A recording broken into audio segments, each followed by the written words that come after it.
Friends, मैं ममता, मेरे channel पर आपका स्वागत है। दोस्तों, आज का मेरा टॉपिक है, आप अपनी बहू जैसी चाहते हैं अपनी बेटी में वो सारे गुण ला दीजिए। तो दोस्तों, यही होता है कि बहू तो हमें सर्वगुण संपन्न चाहिए, लेकिन अपनी बेटी को कुछ नहीं सिखाते हैं। तो सबसे पहला काम यही करें कि अपनी बेटी को सर्वगुण संपन्न बनाएं, सारी बहुएं बहुत अच्छी हो जाएंगी। आप अपनी बहू जैसी चाहते हैं अपनी बेटी को, वैसा क्यों नहीं बनाते हैं? क्योंकि बेटियां ही बहू बनती हैं। तो अगर बेटी घर से सही जाएगी तो फिर बहू भी सारी सही हो जाएंगी, कोई कमी नहीं रहेगी बहुओं में। इसलिए बेटियों को सद्गुण संपन्न करके भेजिएगा। अगर सभी माँ अपनी बेटी को सद्गुण संपन्न बना दें तो दुनिया की बहुएं ठीक हो जाएंगी। जितनी भी हमारी दुनिया में बहुएं हैं वो सब सही हो जाएंगी। जो हमारी बेटियां हैं वही तो कल बहुएं बनेंगी। तो अपने घर से हम नहीं लेते हैं, जो दूसरे घर से लड़की आती है उसमें हम सारे गुण वो चाहते हैं, जो कि बहुत गलत है। अपने घर की बेटियां अच्छे से भेजिए, संस्कार भर भर के, तो सारी बहुएं आ जाएंगी वैसी संस्कार लेकर के। बहू सबको चाहिए गुणों से भरपूर, मगर अपनी बेटी की तरफ ध्यान नहीं देते हैं। बहू में कोई कमी ना रह जाए, ये तो हम ध्यान देते हैं।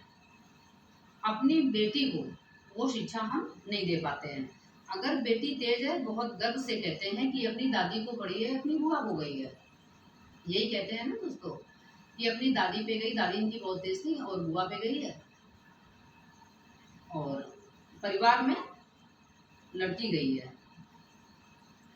तो इससे क्या हुआ कि दादी और बुआ दोनों खराब हैं। इसका मतलब यही हुआ कि दादी और बुआ दोनों खराब हैं, बस माँ ठीक है। तो अपने आप को लोग नहीं देखते हैं, अपनी बेटी को नहीं देखेंगे, बाकी फैमिली मेंबर्स को बोलते रहते हैं। सबके साथ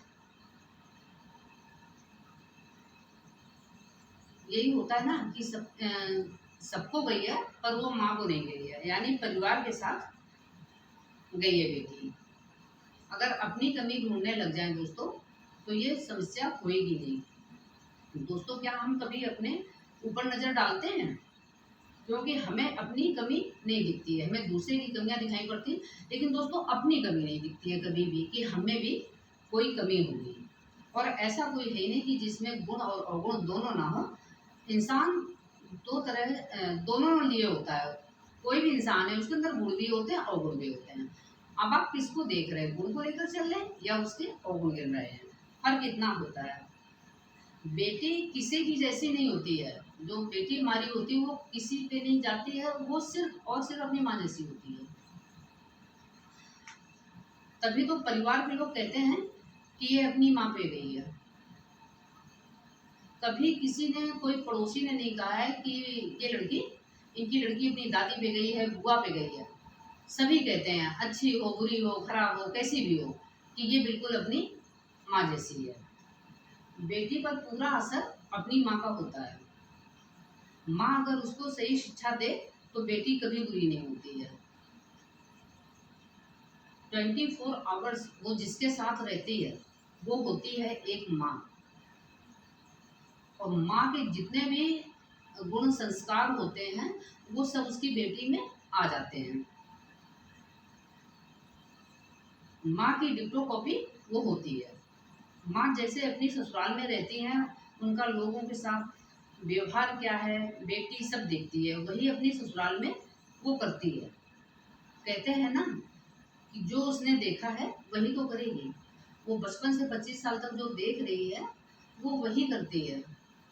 तो किसी भी दोष नहीं देना चाहिए कि बेटी किसको पढ़ी है। बेटी सिर्फ और सिर्फ माँ को ही पढ़ती है। तो सभी माँओं से हाथ जोड़कर प्रार्थना है कि अपनी बेटी को संस्कार सिखाएं। पढ़ाई के साथ साथ बेटी में कूद कूद कर संस्कार भर दें। अगर बेटी अच्छी है तो वो बहू भी बहुत अच्छी साबित होगी दोस्तों, क्योंकि बेटियां ही बहू बनती हैं। बहुएं कहीं आसमान से तो आती नहीं है कि वो कहीं आसमान से ऐसे टपक पड़ी हैं।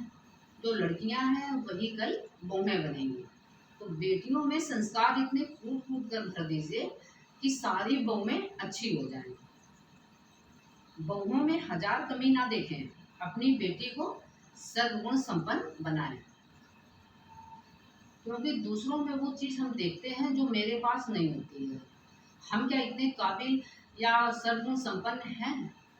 उसकी एक छोटी सी भूल पे कभी भी ध्यान ना दें। मेरी यही प्रार्थना है कि अपनी बेटी को संस्कारों से कूट कूट कर भर दें। वो जहाँ जाए लोग उससे खुश हो जाएं, वो खुश रहे और जीवन पर्यंत उसके ये बातें काम आए। तो दोस्तों, होता क्या है कि दूसरों को दोष कभी नहीं देना चाहिए। हम जैसी भी बहू चाहते हैं अपनी बेटी को वैसा बना दीजिए। दोस्तों, तो मेरा वीडियो कैसा लगा है आपको बताइएगा, कमेंट करके शेयर करना बिल्कुल ना भूलें। और मिलते हैं न्यू वीडियो के साथ, तब तक के लिए बाय बाय, टेक केयर दोस्तों।